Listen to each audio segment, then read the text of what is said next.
स्वागत है आप सभी का दर्पण सिविल सर्विसेज के यूट्यूब चैनल पर। और आज हम डिस्कस करेंगे डे 27 प्री क्विज के आंसर एवं उसके साथ ही देखेंगे प्रश्न से संबंधित अन्य तथ्य। तो हम चलते हैं पहले प्रश्न पर। पहला प्रश्न दिया गया है कि पहला लता दीनानाथ मंगेशकर पुरस्कार किसे दिया गया था, किसे दिया गया है। ये हाल ही में स्टार्ट किया गया है, हाल ही में यह पुरस्कार शुरू किया गया है। तो इसका पहला पुरस्कार किसे दिया गया है, हमारे सामने जो ऑप्शन है, पहला है जैकी श्रॉफ, दूसरा है प्रधानमंत्री नरेंद्र मोदी, तीसरा है आशा भोसले और चौथा हमारा दिया गया है सुनिधि चौहान। तो इनमें से जो सही ऑप्शन है वो प्रधानमंत्री नरेंद्र मोदी है। प्रधानमंत्री नरेंद्र मोदी को पहला लता दीनानाथ मंगेशकर पुरस्कार दिया गया है। यह पुरस्कार जो लता मंगेशकर जी के पिताजी हैं, उन दीनानाथ मंगेशकर, उनकी 80वीं पुण्यतिथि पर दिया जाएगा। लता मंगेशकर जिनका हाल ही में निधन हुआ है, 6 फरवरी 2022 को इनका निधन हुआ है और इन्हें 2001 में भारत रत्न से सम्मानित किया गया था। इनके कई उपनाम हैं, जैसा कि पहला है स्वर सामग्री और दूसरा है राष्ट्र की आवाज़ और तीसरा है भारत कोकिला बोला जाता था उन्हें और स्वर कोकिला बोला जाता था। प्रधानमंत्री को यह पुरस्कार 24 अप्रैल को दिया जाएगा। 24 अप्रैल को 80वीं जो दीनानाथ मंगेशकर है उनकी पुण्यतिथि है, उसी अवसर पर उन्हें प्रदान किया जाएगा। तो ये हमारा होता है पहला प्रश्न। अब हम चलेंगे दूसरे प्रश्न पर। दूसरा प्रश्न है मानव अंतरिक्ष उड़ान का अंतर्राष्ट्रीय दिवस कब मनाया गया। मानव अंतरिक्ष उड़ान का अंतर्राष्ट्रीय दिवस हमसे पूछ रहा है। तो पहला है 24 मार्च, दूसरा है 10 अप्रैल, तीसरा है 12 अप्रैल और चौथा हमारा दिए गए 25 अप्रैल। इनमें से कौन सा सही आंसर है, किस तिथि को यह दिवस मनाया जाता है। तो हमारा सही आंसर है 12 अप्रैल। 12 अप्रैल को मानव अंतरिक्ष उड़ान का अंतर्राष्ट्रीय दिवस मनाया जाता है। यह क्यों मनाया जाता है? 12 अप्रैल 1961 को एक ऐतिहासिक घटना हुई थी कि यूरी गगरिन जो हैं वो पहले हैं जो पृथ्वी के अंतरिक्ष में जाकर के उन्होंने भ्रमण किया था, पूरे अंतरिक्ष में भ्रमण किया। तो इसी के अवसर पर 12 अप्रैल को मानव अंतरिक्ष उड़ान का अंतर्राष्ट्रीय दिवस मनाया जाता है। यूरी गगरिन जो थे वो सोवियत नागरिक थे, मतलब वो वर्तमान रूस के रहने वाले थे। तो हमारा होता है दूसरा प्रश्न। अब हम चलते हैं तीसरे प्रश्न पर।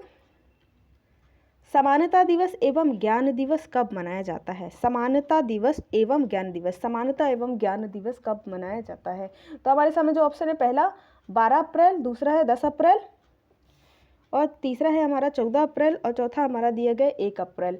इनमें से किस तिथि को समानता एवं ज्ञान दिवस मनाया जाता है। तो हमारा सही आंसर है 14 अप्रैल। 14 अप्रैल मतलब आज के ही दिन समानता एवं ज्ञान दिवस मनाया जाता है। भारत के पहले कानून मंत्री, संविधान के निर्माता और आधुनिक मनु कहे जाने वाले डॉक्टर भीमराव अंबेडकर की जयंती को समानता एवं ज्ञान दिवस के रूप में मनाया जाता है। डॉक्टर भीमराव 14 अप्रैल को उनकी हर साल जयंती मनाई जाती है। उनका जन्म 14 अप्रैल 1891 में मध्य प्रदेश के इंदौर जिले के अंबेडकर नगर, जिसे महू भी कहा जाता था, मतलब महू कहा जाता था, अब उसका नाम बदल करके अंबेडकर नगर कर दिया गया है, वहाँ हुआ था। अंबेडकर जी की इस वर्ष मतलब 2022 में 131वीं जयंती मनाई जा रही है। 131वीं जयंती मनाई जा रही है। वे भारत के प्रथम विधि एवं न्याय मंत्री थे, संविधान के जनक भी कहे जाते हैं।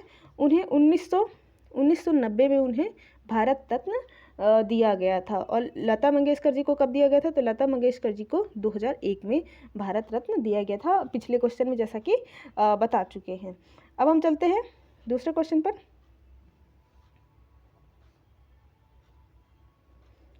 नीति आयोग के राज्य ऊर्जा जलवायु इंडेक्स राउंड 1 में शीर्ष स्थान पर कौन सा राज्य रहा।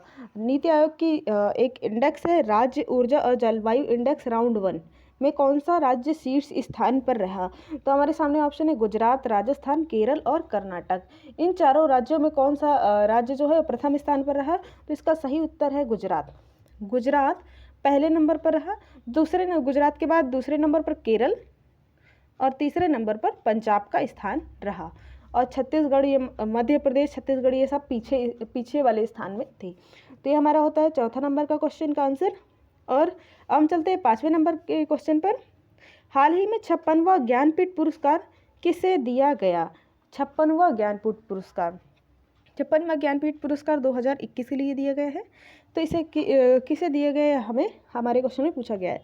दामोदर मौजो, और दूसरा दिया गया है शंकर कुरूप, तीसरा दिया गया है साहू शांति प्रसाद जैन, और चौथा दिया गया है नीलमणि फुकन। तो इनमें से कौन सा सही आंसर है? तो हमारा सही आंसर जो है वो है नीलमणि फुकन। नीलमणि फुकन को 2021 के लिए 56वां ज्ञानपीठ पुरस्कार दिया गया है। और 2022 में 57वां जो ज्ञानपीठ पुरस्कार दिया गया है वो दिया गया है कोंकणी साहित्यकार दामोदर मौजो। ये पहला जो ऑप्शन है दामोदर मौजो, इनको 57वां दिया गया है 2022 के लिए। और जो हमारा ये ऑप्शन था दूसरे नंबर वाला ऑप्शन, इसमें गलती से डी लिखा हुआ है, शंकर कुरूप। शंकर कुरूप को पहला ज्ञानपीठ पुरस्कार दिया गया था, पहला ज्ञानपीठ पुरस्कार दिया गया था। वो मलयालम लेखक हैं, मलयालम लेखक थे। उन्हें पहला जो ज्ञानपीठ पुरस्कार दिया गया वो 1965 में प्रदान किया गया था। 1965 में उन्हें ज्ञानपीठ पुरस्कार प्रदान किया गया था। ज्ञानपीठ पुरस्कार के बारे में हम थोड़ा कुछ जान लेते हैं कि ज्ञानपीठ पुरस्कार किसे दिया जाता है। ज्ञानपीठ पुरस्कार कोई भी भारतीय नागरिक जो संविधान की अनुसूची 8वीं अनुसूची में बताई गई 22 भाषाओं में से किसी भाषा में अगर वो साहित्य लिखते हैं, उत्कृष्ट साहित्य लिखने के लिए उनको ज्ञानपीठ पुरस्कार दिया जाता है। इसकी स्थापना 1961 में हुई थी। ज्ञानपीठ पुरस्कार की स्थापना 1961 में हुई थी। तो ये हमारा होता है 5वें नंबर का प्रश्न। हम चलते हैं 6वें नंबर के प्रश्न में। भारत में तदर्थ न्यायाधीश केवल सर्वोच्च न्यायालय में नियुक्त किए जाते हैं, यहाँ पास होना चाहिए, नियुक्त किए जाते हैं। सर्वोच्च न्यायालय में तदर्थ न्यायाधीश नियुक्त किए जाने संबंधी प्रावधान किस देश से प्रेरित है?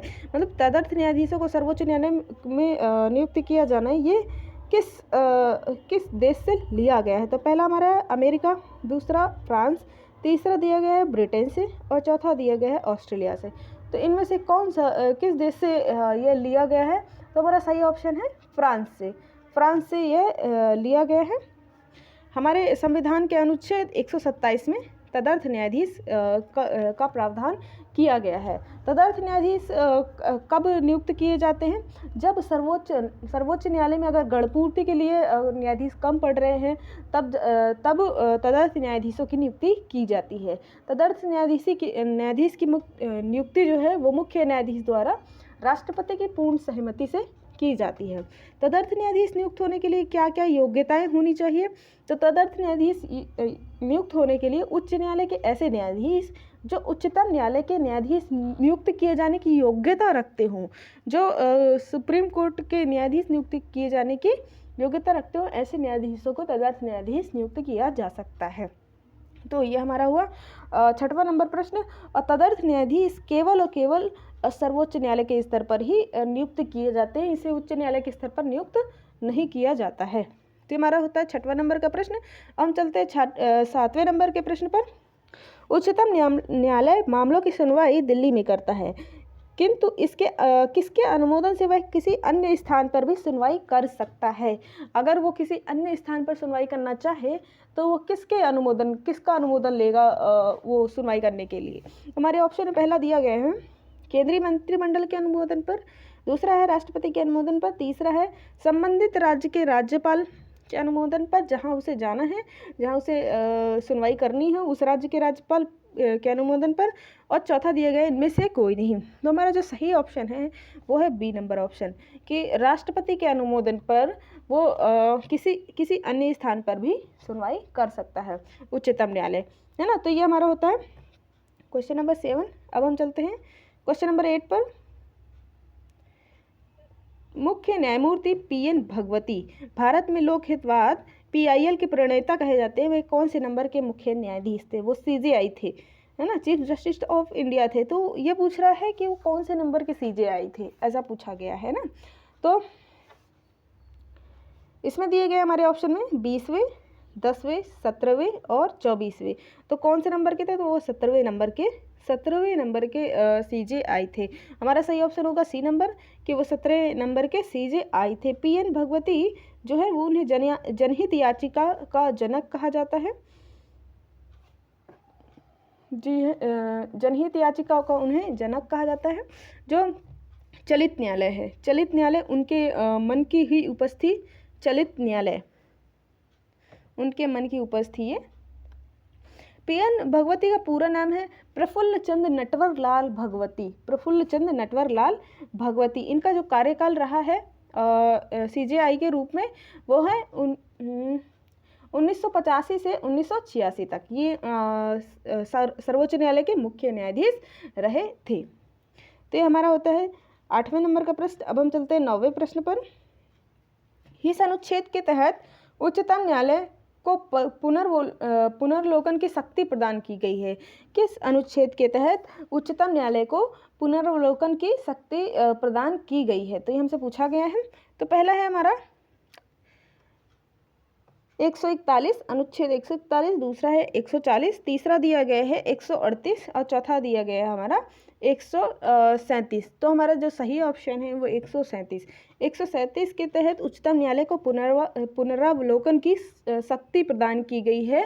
वो जो अपने निर्णय और आदेश है उसका पुनरावलोकन का अधिकार है, उसे वो पुनरावलोकन कर सकता है। इसके तहत वह अपने पूर्व निर्णय जो पहले निर्णय दे चुका है उसमें कोई भी परिवर्तन कर सकता है। तो यह हमारा हुआ क्वेश्चन नंबर 9। अब हम चलते हैं क्वेश्चन नंबर 10 पर। मूल अधिकार के संबंध में उच्च न्यायालय की कौन सी अधिकारिता है? मूल अधिकार के संबंध में उच्च न्यायालय की कौन सी अधिकारिता है? तो हमारा पहला ऑप्शन दिया गया है प्रारंभिक अधिकारिता है, दूसरा है अपीलीय अधिकारिता है, तीसरा है परामर्श अधिकारिता, चौथा है द्वितीय अधिकारिता। तो हमारा सही ऑप्शन होगा प्रारंभिक अधिकारिता। मूल अधिकार के संबंध में उच्च न्यायालय की प्रारंभिक अधिकारिता है। प्रश्न नंबर 11 दिया हुआ है कि भारत के प्रथम मुख्य न्यायाधीश कौन थे? भारत के प्रथम मुख्य न्यायाधीश कौन थे? तो पहला दिया गया पतंजलि शास्त्री, दूसरा दिया गया है हरिलाल जे कनिया, तीसरा दिया गया है कि एम हिदायतुल्ला और चौथा दिया गया है बी के मुखर्जी। इनमें से कौन थे जो भारत के प्रथम मुख्य न्यायाधीश रहे थे? तो हमारा ऑप्शन बी नंबर हरिलाल जे कनिया जो थे, जिन्हें एच.जे. कनिया भी कहते हैं। एच.जे. कनिया हम शॉर्ट में पढ़ते हैं। ये भारत के प्रथम मुख्य न्यायाधीश थे। इनका कार्यकाल 1947 से लेकर के 1950 तक था। इनका कार्यकाल 1947 से 1950 तक था। इन्होंने डॉक्टर राजेंद्र प्रसाद जो भारत के पहले राष्ट्रपति थे उनके सामने इन्होंने शपथ ली थी, उनको शपथ दिलाई गई थी। और तो ये हमारा होता है प्रश्न नंबर 11। अब हम चलते हैं प्रश्न नंबर 12 पर। प्रश्न नंबर 12, भारत के सर्वोच्च न्यायालय में न्यायाधीशों की संख्या बढ़ाने की शक्ति किसमें निहित है? अगर भारत के सर्वोच्च न्यायालय में न्यायाधीशों की संख्या बढ़ानी है तो यह शक्ति किसको है कि वह न्यायाधीशों की संख्या बढ़ा सकता है? तो पहला हमारा जो ऑप्शन दिया गया है भारत के राष्ट्रपति, दूसरा ऑप्शन दिया गया है संसद, तीसरा ऑप्शन दिया गया है भारत के मुख्य न्यायाधीश और चौथा ऑप्शन दिया गया है विधि आयोग। इनमें से कौन जो है वो न्यायाधीशों की संख्या बढ़ा सकता है? तो संसद हमारा सही ऑप्शन होता है। संसद जो है वो न्यायाधीशों की संख्या बढ़ा सकती है। संसद न्यायाधीशों की संख्या बढ़ा सकती है। वर्तमान में उच्चतम न्यायालय के कुल न्यायाधीशों की संख्या 34 है, 34 है। और मूल संविधान में जैसे संविधान मूल रूप से था तो उसमें कितनी थी? तो उसमें उसमें न्यायाधीशों की संख्या 7 थी। मूल संविधान में न्यायाधीशों की संख्या 7 थी, वर्तमान में 34 है। सीजेआई को मिला करके कितनी है? 34 है। तो हमारा होता है क्वेश्चन नंबर 12। अब हम चलते हैं क्वेश्चन नंबर 13 पर। 13वां हमारा क्वेश्चन है, लोकसभा या राज्यसभा के कम से कम 50 सदस्य द्वारा सर्वोच्च न्यायालय के न्यायाधीशों को हटाने के प्रस्ताव पर हस्ताक्षर किए जाने चाहिए। दूसरा है, कोई व्यक्ति सीधे मौलिक अधिकारों के उल्लंघन के मामले में उच्च न्यायालय में याचिका दायर कर सकता है। उपयुक्त कथनों में से कौन सा सही है या कौन से सही है, ये हमें बताना है। तो हमारे ऑप्शन में दिए गए केवल 1, केवल 2, 1 और 2, और ना ही 1 और ना ही 2। तो हमारा ऑप्शन जो सही ऑप्शन है वो है कि 1 और 2 दोनों ही सही हैं, दोनों ही सही हैं। मतलब कि ये है कि लोकसभा एवं राज्यसभा में कम से कम 50 सदस्य ऐसे होने चाहिए हस्ताक्षर करके देंगे जो न्यायाधीश को हटाने के लिए प्रस्ताव पर हस्ताक्षर करेंगे। कम से कम 50 होने चाहिए ऐसे व्यक्ति। और दूसरा जो दिया गया कि मौलिक अधिकारों के उल्लंघन के मामले में उच्च न्यायालय में डायरेक्ट जाया जा सकता है, याचिका दायर कर सकता है कोई भी तो ये भी बिल्कुल सही बात है कि कोई भी याचिका दायर कर सकता है। तो हमारा ऑप्शन 1 और 2 दोनों सही है, मतलब ऑप्शन नंबर 3 सही है। तो हमारा होता है प्रश्न नंबर 13। अब हम चलेंगे प्रश्न नंबर 14 में। प्रश्न नंबर 14, निम्नलिखित में से किसने निर्णय सुनाया कि संसद के पास भारत के संविधान के भाग 3 के किसी भी प्रावधान में संशोधन करने की शक्ति नहीं है? किस निर्णय में ऐसा सुनाया गया था? तो पहला जो निर्णय दिया गया है कि केशवानंद बनाम केशवानंद भारती बनाम केरल राज्य, दूसरा दिया गया गोलकनाथ बनाम पंजाब राज्य, और तीसरा हमारा दिया गया चंपक राम दोराईजन, है ना, बनाम मद्रास राज्य, और चौथा हमारा दिए गए मनरवा मिल्स लिमिटेड बनाम भारत संघ। इनमें से कौन सा है जो जिसमें ये कहा गया कि संसद जो है वो मूल अधिकार में संशोधन नहीं कर सकती है? तो हमारा दूसरा ऑप्शन गोलकनाथ बनाम पंजाब राज्य। गोलकनाथ बनाम पंजाब राज्य के केस में कहा गया था कि जो संसद है वो मूल अधिकार में संशोधन नहीं कर सकती है। यह कब दिया गया था? तो 1967 में यह केस का निर्णय दिया गया था, है ना। तो ये हमारा होता है क्वेश्चन नंबर 14। अब हम चलेंगे प्रश्न नंबर 15 पर।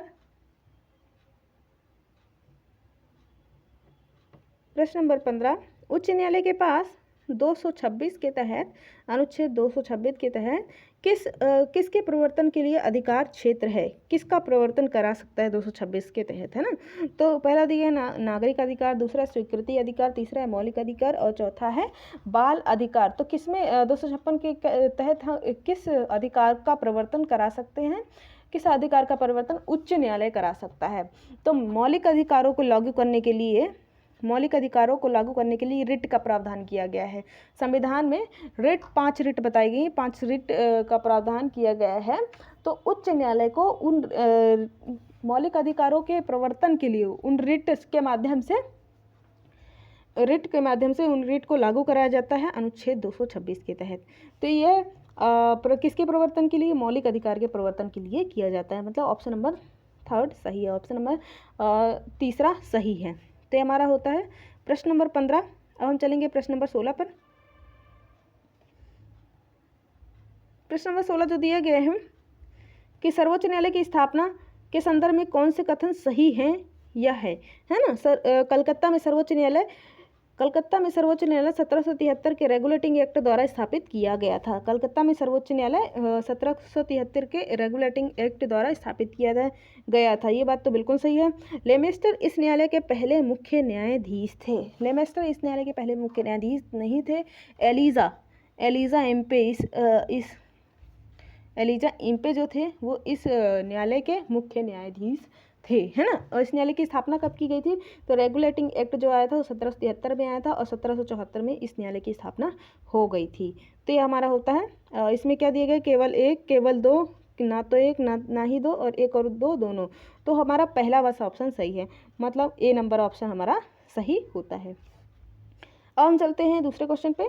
विलियम बेंटिंग के तहत न्यायिक सुधारों के बारे में निम्नलिखित कथनों पर विचार करें। पहला है सदर आमीन सर्वोच्च न्यायिक भारतीय अधिकारी थे, है ना। सदर आमीन सर्वोच्च न्यायिक भारतीय अधिकारी थे। दूसरा दिया गया है इलाहाबाद में सदर अदालत और एक सदर निजामत अदालत की स्थापना की गई थी। ये 2 अदालत, सदर दीवानी अदालत और सदर निजामत अदालत की स्थापना की गई थी। और तीसरा जो हमारा दिया गया है कि अंग्रेजी भाषा ने निचली अदालतों में उर्दू और हिंदी भाषाओं के इस्तेमाल को बदल दिया था, है ना। अंग्रेजी भाषा की जगह पर उन्होंने उर्दू और हिंदी कर दी थी, ऐसा दिया गया है। तो हमारा कौन सा ऑप्शन सही है? केवल पहला दूसरा, केवल दूसरा तीसरा, केवल 1 और 3, और 1 2 3 तीनों ही सही है। तो यहाँ पास हमारा ऑप्शन नंबर 1 मिनट,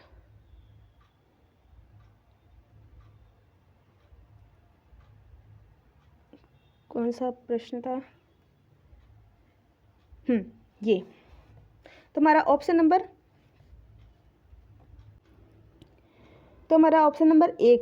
1 जो है हमारा केवल 1 और 2, है ना। सदर आमीन सर्वोच्च न्यायिक भारतीय अधिकारी थे, ये बात बिल्कुल सही है। और दूसरा, इलाहाबाद में सदर दीवानी अदालत और सदर निजामत अदालत की स्थापना की गई थी, ये बात भी बिल्कुल सही है।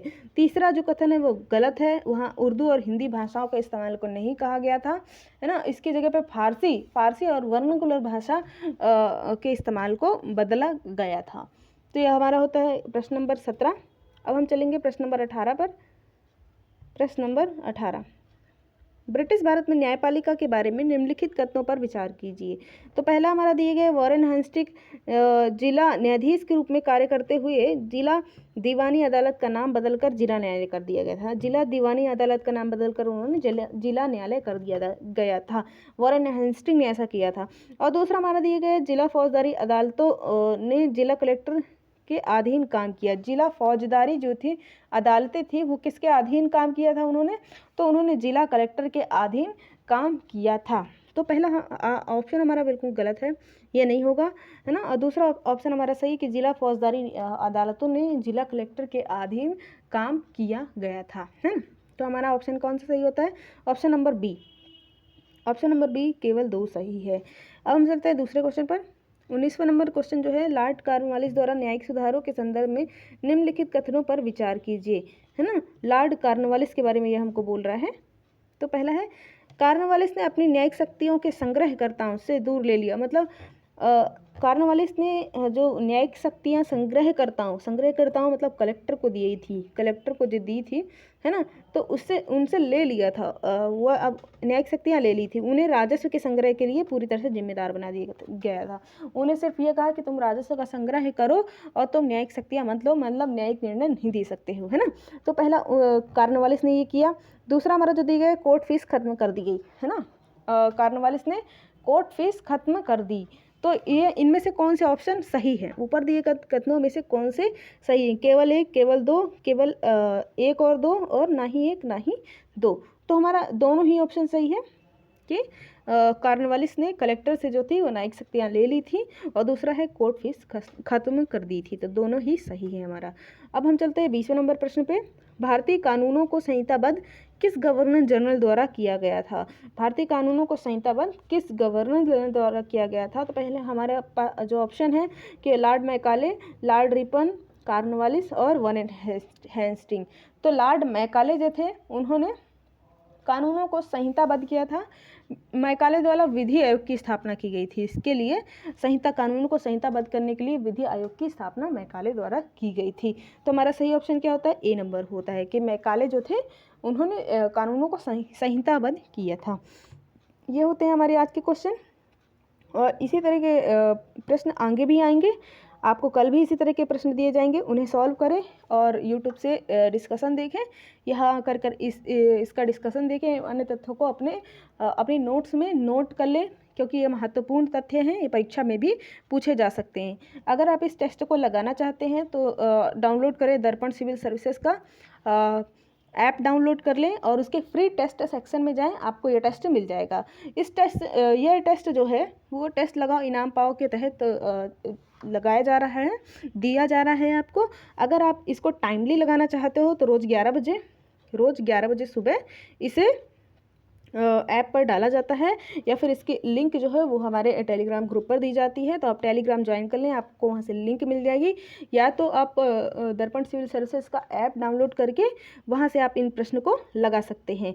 11 बजे से 11:15 तक आपको इन प्रश्नों को लगाना होता है, एवं इसके बाद आपको यूट्यूब की यह वीडियो उपलब्ध कराई जाती है प्रश्न के आंसर एवं उसके डिस्कशन के लिए।